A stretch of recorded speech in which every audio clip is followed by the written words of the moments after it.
nyagasani Yezu n'abane na hamwe.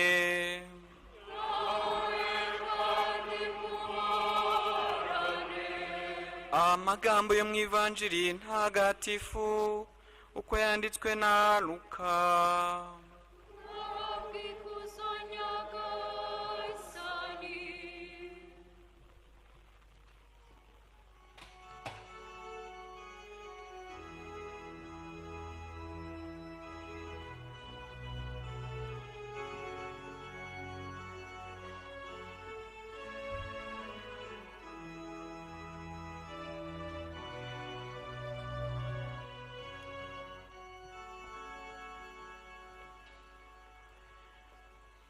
Muri iyo minsi Kayizari Augusito yaciye iteka ryo kubarura abantu mu bihugu byose yategekaga. Iryo barura rya mbere ryabaye igihe Kwirini yari umutware wa Siriya. Bose bajyaga kwiyandikisha buri muntu mu mugi we.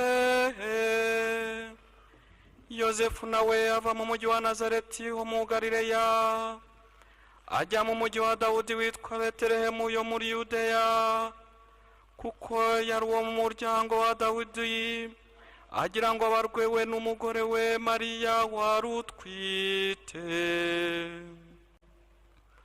Nuko bagezeyo umunsi wo kubyara uragera, abyara umuhungu we w'imfura, amworosa utwenda amuryamisha mu kavure, kuko nta wundi mwanya ukwiye bari babonye aho bacumbika. Muri ako karere hari abashumba barariraga amatungo yabo ku gasozi. Nuko umumarayika wa Nyagasani wahagarara iruhande, ikuzo rya Nyagasani ribasesekazaho urumuri, maze bashya ubwoba. Marayika arababwira ati mwigire ubwoba, kuko mbazaniye inkuru nziza ikomeye cyane izashimisha umuryango wose. None mu mujyi wa Dawudi mwavukijije umukiza, ari we Kristu Nyagasani. Dore ikimenyetso kimubabwira, murasanga uruhinja rworosha utwenda ruryamye mu kavure. Nuko ako kanya inteko y'ingabo zo mu ijuru yifatanya na wa mumarayika, basingiza Imana bavuga bati: Imana nikuzwe mu bushorishori bw'ijuru, kandi munsi abikunda bahorana amahoro. Iyo ni ivanjiri ntagatifu.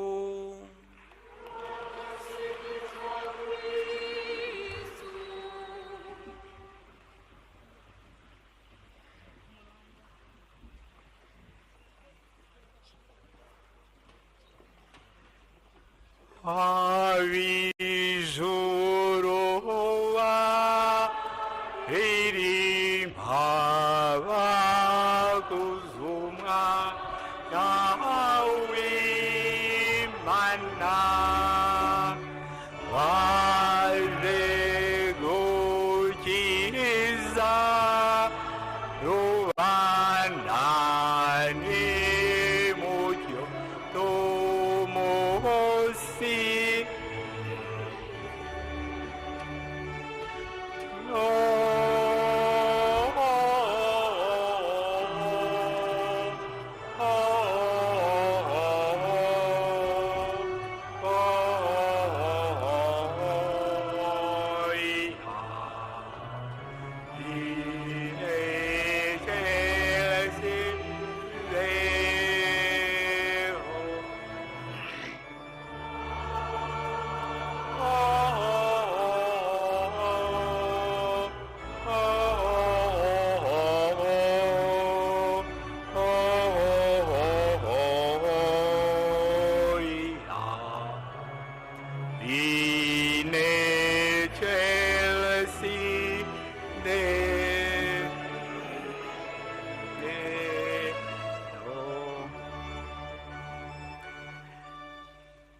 bavandimwe, nongeye mwese kubifuriza umunsi mwiza wa Noheli.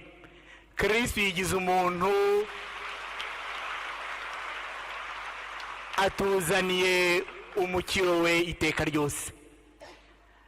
Turirimbye indirimbo y'ibyishimo, turirimbye indirimbo b'abamarayika baririmbye igihe batangarije abashumba ko umwana w'Imana yigize umuntu, ko umucunguzi yavutse.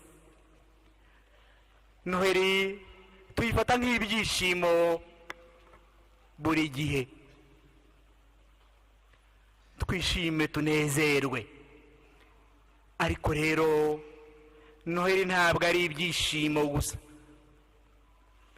ndetse urebye igihe yabereye n'uburyo byabaye ntago byari bisusurutse. Yezu yaje mu bihe bikomeye, yigize umuntu mu mateka akarishye. Yosefu na Mariya twumvise ukuntu bashushubikanijwe n'amateka, maze bafata urugendo kandi umubyeyi yari akuriwe. Hari icyari cyabaye, umutware w'Abaromani wategekaga icyavugwa ko ari isi yose icyo gihe, Kayizari yari yaratanze ibwirizwa, itegeko ko buri wese ajya kubarurwa. Ngaya amateka yinjiyemo, amateka y'abategetsi, amateka akomeye. Ntabwo bagombaga kuyagenda iruhande, bagombaga kuyinjiramo. Byabaye ngombwa ko bahaguruka. Ayo mateka arabashushubikanya, ayo mateka mabi yo gukandamizwa n'ingoma y'Abaromani. Bikira Mariya wari ukuriwe nawe arahaguruka aragenda.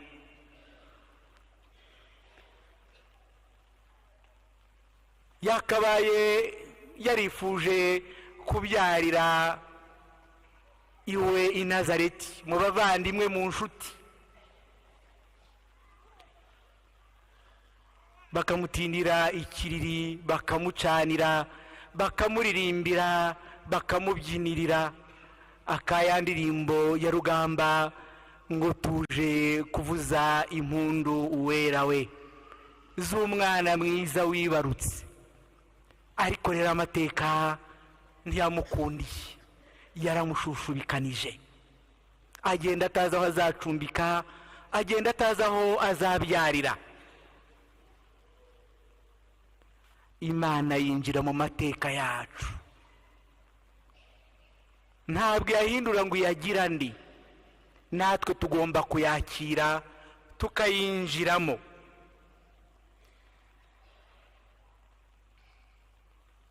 Baragiye rero, twumvise ukuntu bageze i Betelehemu.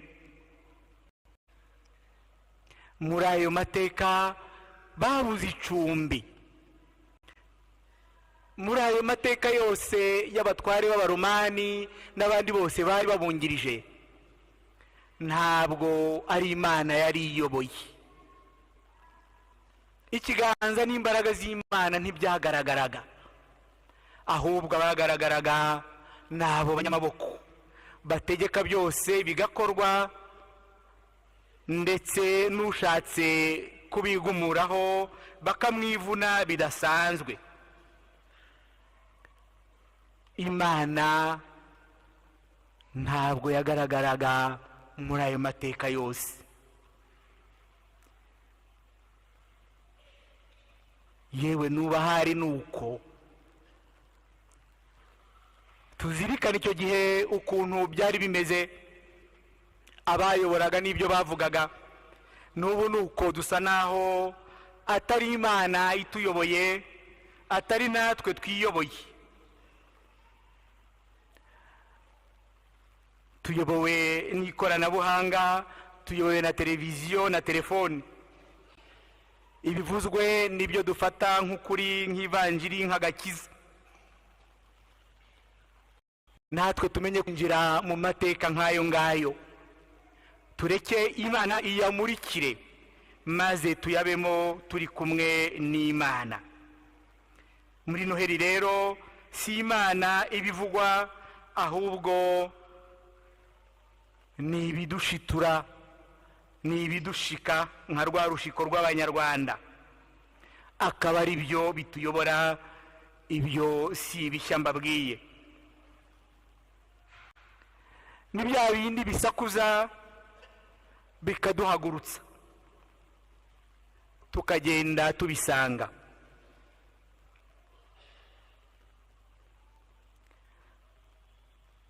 Isomo rya Noheli twumvise,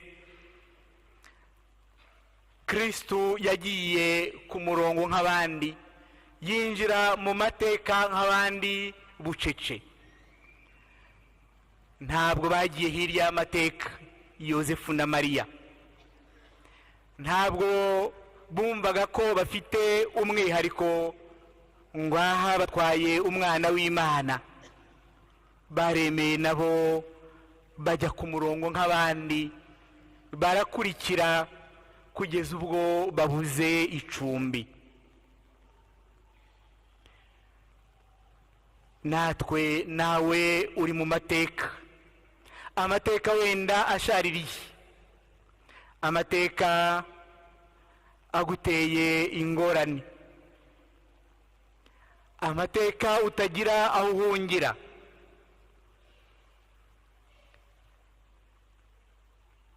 amateka akugira ingwate yo gukora iki cyangwa kiriya kandi wenda utabishakaga, amateka agutegeka. Ibyo bikagutera kenshi ipfunwe ry'ubuzima, bikagutera depression, ukumva wabuze iyo ukwirwa. Bavandimwe, isomo rya Noheli kuri uyu munsi ritume tumenya amateka yacu, bitume tumenya gucungurwa kwacu, kuko Imana yinjiye mu mateka yacu, nayo yinjiye mu gihe cy'amateka mabi kugira ngo amurikire amateka n'ipfunwe ryacu. Ntabwo ikuraho amateka asanzwe, ahubwo yinjira muri ayo mateka. Yezu yigize umuntu, yinjira mu mateka yacu. Hari ibibi byinshi, hari akarengane, nta keza katari ubu, intambara hirya no hino, impunzi hirya no hino, ubukene bw'amoko yose. Ariko tuzirikane ko yinjiramo buri gihe, yinjiramo bucece. Tujye dushakashaka igihe cyose ikiganza cye, imbaraga zayo, imbaraga zihishe mu mateka yacu. Igihe Bikira Mariya amanutse aza i Betelehemu, yari atwaye Yezu, umwana w'Imana nzima, Imana y'ububasha buhebuje. Yinjiye bucece iyo nzira yose, agenda amutwaye. Akenshi rero twebwe dushaka Imana itubagayura, Imana idushitura, Imana idukurura nk'iby'isi by'iki gihe. Imana yacu rimwe na rimwe hari igihe isa n'iduca intege, kuko itazana iyo nkubiri, itazana kenshi ibyo tuba dutegereje nk'ibyo byo muri iyi si. Tuzirikane ko icyo gihe umuryango wa Isiraheli wari utegereje umucunguzi, umucunguzi bari bategereje yari umugaba w'ingabo wagombaga kuza kubabohora iyo ngoyi y'ingoma y'abaromani. Bacitse intege kuko haje umwana w'uruhinja, uruhinja rutazwi, uruhinja rukennye, rutitira, rukeneye ahubwo mwene muntu. Imana si imbaraga, si intambara. Kubona Imana ni ugushishoza, ni ukwitonda, ni uguca bugufi. Bageze i Betelehemu ngo basanga amacumbi yashize, umwana w'Imana abuze umucumbikira. Hose ngo hari huzuye kubera ko hari icyo gikorwa kibarura. Birumvikana abantu bose bari bahagurutse bajya kuzuza amategeko ya Kayizari. Iyo Betelehemu twongere tuyibuke, umuhanuzi Samweli niho yagiye gushakira umwami wa Isiraheli. Imana imubwira ko Sawuli yamunaniye, ko yamuzinutwe. Iramubwira ngo najye i Betelehemu kwa Yese gushaka undi mwami. Tuzi ukuntu Samweli yagiye agenda nawe afite ubwoba, ndetse agenda afite ikinyoma yitwaje ko aje gutura ibitambo kugira ngo Sawuli nabimenya atamuhitana. Tuzi ukuntu Samweli nawe yabanje kureba nk'abantu. Igihe haje umuhungu w'imfura wa Yese, amureba indoro, amureba ingingo, abona koko ni umukogoto ushobora kurwanira umuryango wa Isiraheli. Aravuga ati n'uyu nguyu. Uhoraho aramubwira atoya suwo, mwebwe mureba igihagararo, ariko jyewe ndeba umutima.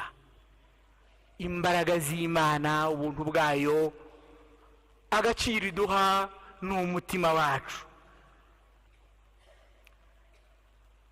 Ahangaha ni naho tugomba kurebera uyu mwami uvutse.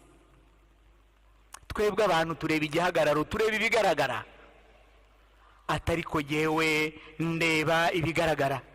Nicyo gituma nababwiraga nti kubona Imana mu buzima bwacu tugomba gushishoza, tugomba guca bugufi, tugomba gufata umwanya wo kuyishakashaka. Ntibibe bya bindi byo kujya ahari ibisakabaka, bya bindi byaduciye aho twari dusanzwe turi, ugasanga turajya gushakira Imana hahandi koko ngo habatura umutima wa muntu. Imana rero ngo ireba umutima, ntabwo ireba igihagararo. Samweli yimitse akana k'agahererezi kitwaga Dawudi, kaje kuba igihangange aho ngaho i Betelehemu. Iryo jambo ryabaye interuro y'uyu mwana Bikira Mariya na Yosefu, nawe waje atazwi, afite intege nkeya. Nyuma rero y'imyaka myinshi nibwo baje i Betelehemu. Nyuma y'imyaka myinshi Yosefu na Mariya nabo baje i Betelehemu. Ibyumba byose ngo byari byuzuye, maze igihe cyo kubyara kiragera. Yezu Kristo yari akeneye umwanya avukiramo. Yezu Kristo akeneye aho avukira. Ese ko ashaka kuvukira muri wowe? Ese ko ashaka kwiturira muri wowe? Aho arabona umwanya mu mutima wawe, aho arabona umwanya mu buzima bwawe.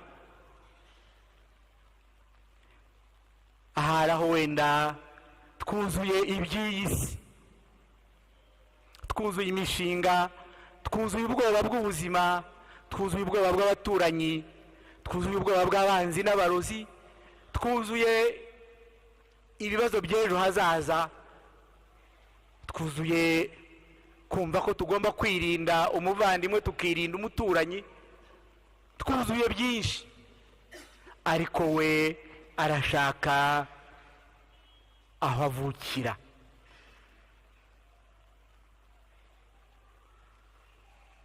Yozefu yabonye ahashoboka n'ahatari abantu. Umwana w'Imana agiye kuvugira ahandi hatari abantu, amujyanye mu kirugu, mu kirugu cy'inka, mu kiraro cy'inka. Ikiraro cy'inka tuzi icyo umuntu ahasanga. Birumvikana Yozefu yabanje gukora akabarenza amase, arabanza arasukura, ahagira neza, kuko yagombaga kubona igisubizo. Yagombaga kubona igisubizo cy'aho Yezu Kristu avukira, cy'aho umwana w'Imana avukira. N'ahari umwanya, n'ahari icyuho, niho yavukiye. Ahari icyuho niho yavukiye.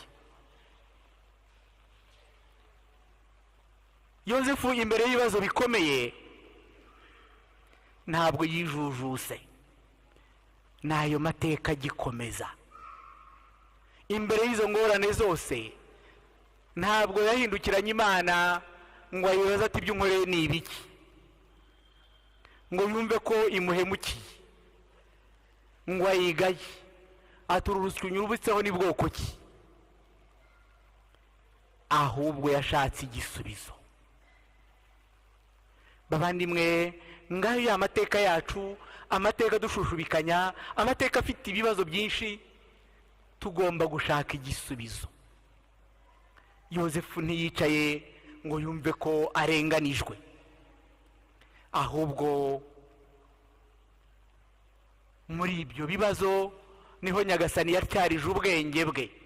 Burya ngo ibibazo biradutyaza, ibibazo biratwigisha. Maze aho Yozefu yari abonye niho Yezu Kristu yavukiye. Hahandi hari icyuho, hahandi hari ikibazo, kuko ahandi hari huzuye ibyo byose by'isi. Tujya tuvuga ngo Yezu Kristu avukira i Betelehemu, ibukiro rya gatatu mu yo kwishima. Dusaba inema yo kutita ku by'isi. Aho hatari iby'isi, aho hantu hasaga naho hahumanye, ikiraro cy'inka, niho umwana w'Imana yavukiye. Nawe wenda ufite igikomere nk'uko nakubwiraga, ufite amateka asa n'icyuho ushaka kuzuzamo ibindi, kuko hari igihe umuntu agira icyuho, akagira vide mu buzima bwe, akagira igikomere, agashaka kuzuzamo ibindi yishakiye. Kandi aho ngaho niho Nyagasani yifuza kuvukira, niho Nyagasani yifuza kujya, ngo abe ari uhuzuza. Kuko hari igihe tugira icyo cyuho cy'ubuzima, icyo cyuho, icyo gikomere, iyo vide, tukumva tugomba kwihutira kuzuzamo ibintu, kubyuzuzamo. Twibuke ukuntu Shitani yashutse Yezu Kristu ngo amaze iminsi 40 asiba, maze agira icyuho mu nda, agira icyena mu nda, arasonza. Shitani yamubwira ati uzuzamo aya mabuye, uzuzamo aya mabuye, uyahindura umugati maze uyuzuzemo. Icyuho cyacu, amateka yacu, tureke Nyagasani yinjiremo, twe kuzuzamo ibindi. Ibyo byose nibyo bituma abura ubuturo mu buzima bwacu. Icyo nicyo gishuko rero cyo kumva ko tugomba gushabuka tugashaka ibyo twuzuzamo. ukwemera kwaba gucogoye ugashakisha utuntu ushyiramo, ugashaka gukora cyane, ugashaka umwanya wo gukora byinshi kugira ngo utibuka cya cyuho. bavandimwe, noheri itume twiyunga n'ibyo tubura. noheri itume wiyunga n'icyuho cyawe, ugishake kandi ukita izina. umenye icyo cyuho ufite, iyo vide ufite, umenye icyo wabuze, ukita izina. aho ngaho niho nyagasani azavukira, niho yifuza kuvukira, kuko ibyuzuye ntibishobora kumwakira. ahubwo bitume cya cyuho ufite, cya gikomere ufite, ugiha agaciro, ugiha umugisha, wumva ko kibaye icyanzu Imana igiye kwinjiriramo kugira ngo nawe umuture. aho kwicara ngo wumve ko wahemukiwe, aho kwicara ngo wumve ko wabaye victime y'iki cyangwa kiriya, maze urambye urire, kandi nyagasani ashaka kumwereka icyo cyuho, ukamuha icyanzu maze akagihagararamo. reka kumva kuri victime. nigeze kubabwira umugabo najyaga mubona muri kuruse z'amagare, abakuru muramuzi, ukabona arazamuka hariya peyaje kandi afite ukuguru kumwe, akasiga afite amaguru abiri, kubera ko yariyakiriye, maze kwa kuguru kumwe akubyaza imbaraga z'amaguru abiri, kubyaza imbaraga z'amaguru abiri. numva mumuzi, ubu sinzi aho asigaye aherereye, ariko yanyongaga igare n'ukuguru kumwe. tekereza azamuka hariya kuri peyaje yenekeye abandi bose b'amaguru abiri. bavandimwe rero, natwe twumve ko muri icyo cyuho dufite ari nyagasani ugomba guhagararamo, maze natwe tukagarura agaciro. nababwiraga ngo icyo cyuho cyawe, icyo gikomere cyawe, icyo kigutera ipfunwe, kigutera depression, kigutera guhungabana, gishake ugiha izina, maze ugishakira agashya, gishakire creativity, guhanga agashya, ukidomeho urutoki. wenda ni mu rugo rwawe, ni ku murimo wawe, ni ku muturanyi wawe, ni ku muvandimwe wawe, ushobora gusanga hari byinshi bidatunganye. bishakira igisubizo, wikwicara ngo urambye, wikorera amaboko uborogi. reka nyagasani icyo cyuho agihagararemo, mwemerere, wigira ibindi winjizamo, wikwinjizamo iby'isi, kuko atari byo bitanga ibyishimo. bavandimwe, tubisubiremo ko Yosefu na Mariya bashushubikanijwe n'amateka. buri wese nawe afite ikimushushubikanya, afite ikimubase, afite amanegeka arimo amunegekaza kurushaho. ariko rero menya icyo cyuho, maze ugishakira igisubizo. menya ko ari aho ngaho Yezu Kristo yifuza kuvukira, yifuza kwinjira. wenda harimo ibisogororo, harimo amase y'amatungo, harimo n'ibindi byinshi. humura, naho aremera havukire. burya ikibazo kenshi ntabwo ari Imana itakira ibyaha byacu ngo ibitubabarire, ahubwo ikibazo akenshi ni twebwe tunangira, tugafunga umuryango, tukamwima icyanzu yinjiriramo.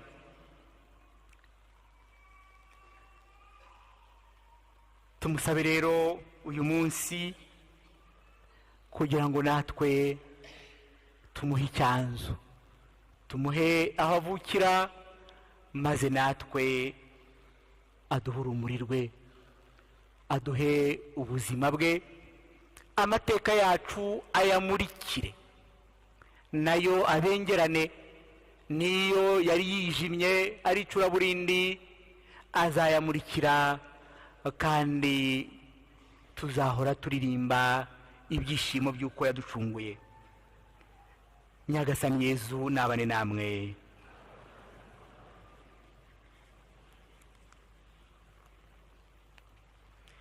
Muhagurukiye twamaze kwemera kwacu.